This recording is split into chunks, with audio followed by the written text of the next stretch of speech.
energi kalau jika diberikan ke suatu benda maka benda akan mengalami 3 hal. Apa kemarin? Yang pertama apa? Berubah apa? Berubah suhu. Oke. Terus apa lagi? Berubah apa lagi? Wujud. Iya. Terus apa lagi? Berubah bentuk. Oke, ya. Nah ini, tapi saya perkenalkan dulu. Ini ada 2 orang kita sebagai pengamat ya. Ya, namanya Ibu Rizky Fadila dan Ibu Evi. Ya, pengamat juga. Nah, terus hari ini kita perpindahan kalor. Perpindahan kalor ini bukan materi yang baru atau yang langka buat kamu. Udah pernah dipelajari. Ada 3 jenis perpindahan kemungkinan yang sudah kamu pelajari. Apa saja itu? Apa itu? Konveksi, radiasi. Nah, itu yang akan kita pelajari hari ini. Oke, yang kedua. Analisis pengadu kalor dan perpindahan kalor yang mengikuti karakteristik termal suatu bahan, kapasitas dan konduktivitas kalor pada kehidupan sehari-hari. Merancang dan melakukan penelitian tentang karakteristik termal suatu bahan, terutama terkait dengan kapasitas dan konduktivitas kalor, beserta presentasi hasil percobaan dan pemanfaatannya. Nah, itu ya masih. Apa yang jadi tujuan pembelajaran kita? Ayo. Tayangan gambar dan video, siswa dapat menganalisis pengaruh kalor terhadap suatu zat atau benda dengan komunikasi. Yang kedua, melalui percobaan sederhana, siswa dapat menentukan pengaruh kalor terhadap suatu zat dengan teliti. Yang ketiga, melalui diskusi kelompok siswa dapat membuat laporan hasil percobaan dan mempresentasikannya dengan jujur dan kreatif. Yang keempat, melalui jurnal sederhana, siswa merefleksikan pengalaman yang diperolehnya setelah menyajikan laporan hasil percobaan dengan jujur. Oke, tepuk tangan dulu. Nah, jadi dengan adanya kompetensi dan tujuan pembelajaran, tentu kamu bisa mengetahui ke arah mana kamu akan belajar ini. Iya kan? Ke arah mana. Jadi supaya nanti pembelajaran kamu adalah pembelajaran yang bermakna. Kamu satukan jadi satu narasi. Kalor merupakan salah satu bentuk energi dari benda titik-titik ke benda. Menurut kamu apalah isi titik-titik itu? Kalor merupakan salah satu bentuk energi yang mengalir dari benda panas menuju ke benda yang dingin. Secara alamiah, akibatnya kalor tidak dapat mengalir dari benda dingin ke benda panas. Salah satu ciri benda yang menerima kalor, dia akan mengalami kenaikan suhu. Sehingga bila sebaliknya, maka benda tersebut pasti melepas kalor. Akibat menerima kalor inilah, maka peristiwa partikel zat yang akan bergetar makin kuat sehingga mengakibatkan jarak antar partikel merenggang. Hal inilah yang mengakibatkan suatu zat mengalami pemuaian. Oke, itu dari kelompok 1. Tepuk tangan kelompok 1. Nah, sekarang dari kelompok 2. Ayo kelompok 2. Kalor merupakan salah satu bentuk energi yang mengalir dari benda panas menuju ke benda yang dingin secara alamiah. Akibatnya, kalor tidak dapat mengalir dari benda bersuhu rendah ke benda bersuhu tinggi. Salah satu ciri benda yang menerima kalor, dia akan mengalami kenaikan suhu, sehingga bila sebaliknya, maka benda tersebut pasti melepas kalor. Akibat menerima kalor inilah, maka peristiwa partikel zat akan bergetar makin kuat sehingga mengakibatkan jarak antar partikel merenggang. Hal inilah yang mengakibatkan satu zat mengalami pemuaian. Oke, tepuk tangan. Nah, itu ada sendok plastik, ada sendok apa, nanti masukkan ke air panas gitu ya. Nah, ambil. Oke, nanti kita buat, tapi kita langsung bakar. Oke, kita lanjut ke yang tadi ya. Kita lanjut ke yang ini. Bukan, ini dulu. Ini konveksi juga ada, ya. Ambil ya. Ini konveksi. Ini perpindahan kalor secara konveksi. Ini terjadi pada jet cair dan gas. Nah, ada radiasi. Nah, itu ya. Jadi masing-masing videonya ada dibuat di situ.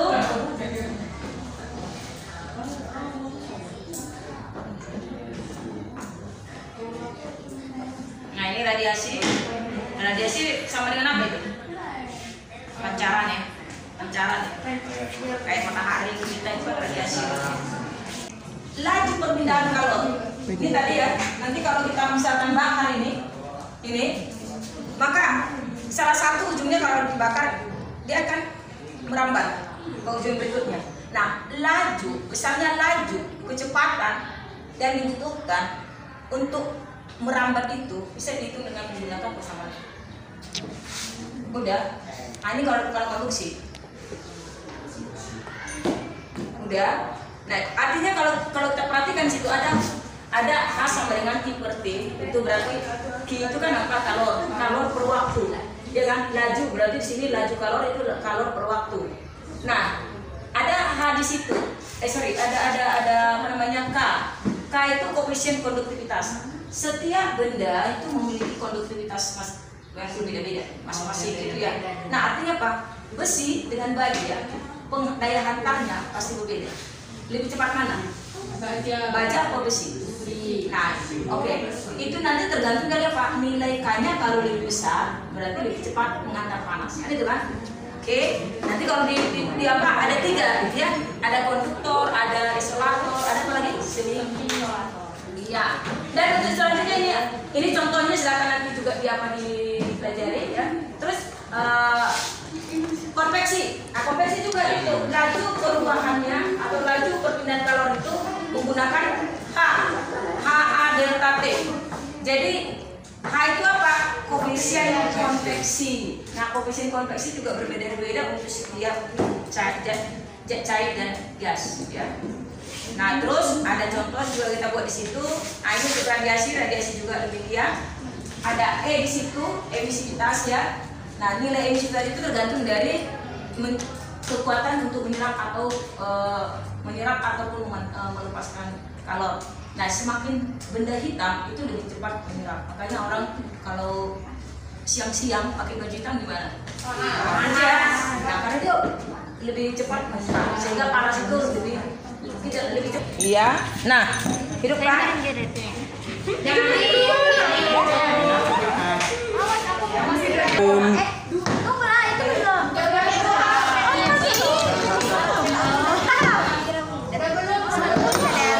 Terusnya di mana sih? Di sini. Buka LKPD-nya. Buka. Ini ya. Jam berapa ini panasnya? Di sini harus sama panjangnya. Sekarang kalian mau apa? Yang panjangnya beda sama yang sejenis? Sini harus dipegangin. Beda panjang. Iya sih. Di situ bukan di ujung. Iya, di set aku bilang nggak ada panas. Kok panasnya sedikit nggak usah. Ini. Assalamualaikum warahmatullahi wabarakatuh. Waalaikumsalam warahmatullahi wabarakatuh. Selamat pagi semuanya. Jadi kami dari kelompok radiasi akan mempresentasikan data hasil percobaan kami tentang konveksi. Jadi dari batang besi yang pertama menghasilkan panas ketika pada waktu 75 second. Sedangkan batang besi yang kedua kami dapat dia menghasilkan panas pada waktu ke 45 second. Yang praktek kedua pada batang besi. Jadi kami dari kelompok konduksi ingin bertanya, jadi pada praktek yang ketiga itu diameter batang besinya itu berapa aja? Pada batang besi A1 kami hanya berdiameter 1,2, sedangkan batang besi yang A2 kami buat diameternya 0,6. Itu untuk satuan apa? Satuan Assalamualaikum warahmatullahi wabarakatuh. Selamat pagi semuanya. Waalaikumsalam warahmatullahi wabarakatuh. Pagi, Din. Oke, kami dari kelompok konveksi. Pertama-tama perkenalkan, nama saya Aulia Diandini dan teman saya Ingrid. Kami berdua mewakili dari kelompok konveksi. Di sini pertama saya akan menjelaskan data hasil percobaan. Kegiatan pertama, batang besi 1. Perkenalkan, nama saya Kanobriani, saya dari kelompok radiasi. Saya ingin bertanya, panjang batang besi yang kalian buat berapa? Kami akan menjawab pertanyaan dari kelompok radiasi. Pada panjang besi, kami mengukurnya sekitar 10 cm. Untuk luas penampangnya itu sekitar 79,5 W per mK. Tadi umumkan balik masing-masing kelompok, mulai dari kelompok siapa dulu radiasi. Kelompok radiasi satu orang mewakili di sini. Dia mewakili salah satu ekspresi, kemudian nanti kasih tahu alasannya. Apa Bu? Nah ini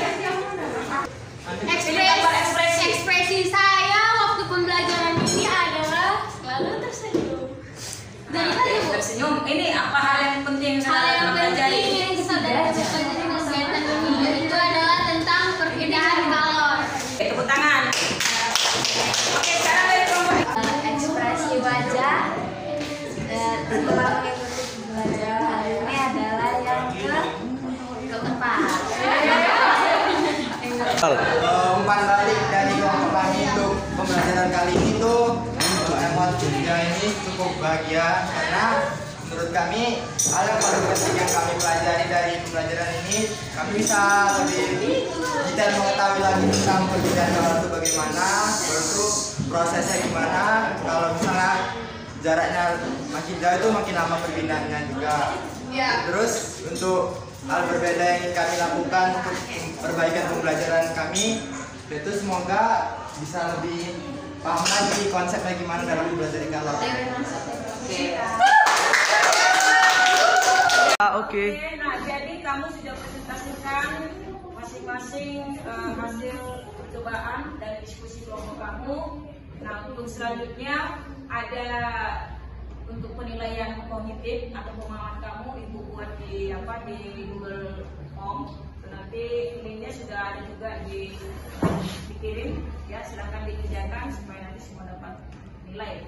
Nah, dan untuk selanjutnya karena sudah berakhir pembelajaran kita hari ini, jangan lupa tetap belajar di rumah, ulang kembali materi kita, dan seperti biasa materi untuk pertemuan berikutnya akan di-share, dan setelah di-share nanti kamu pelajari sebelum kita belajar di dalam kelas.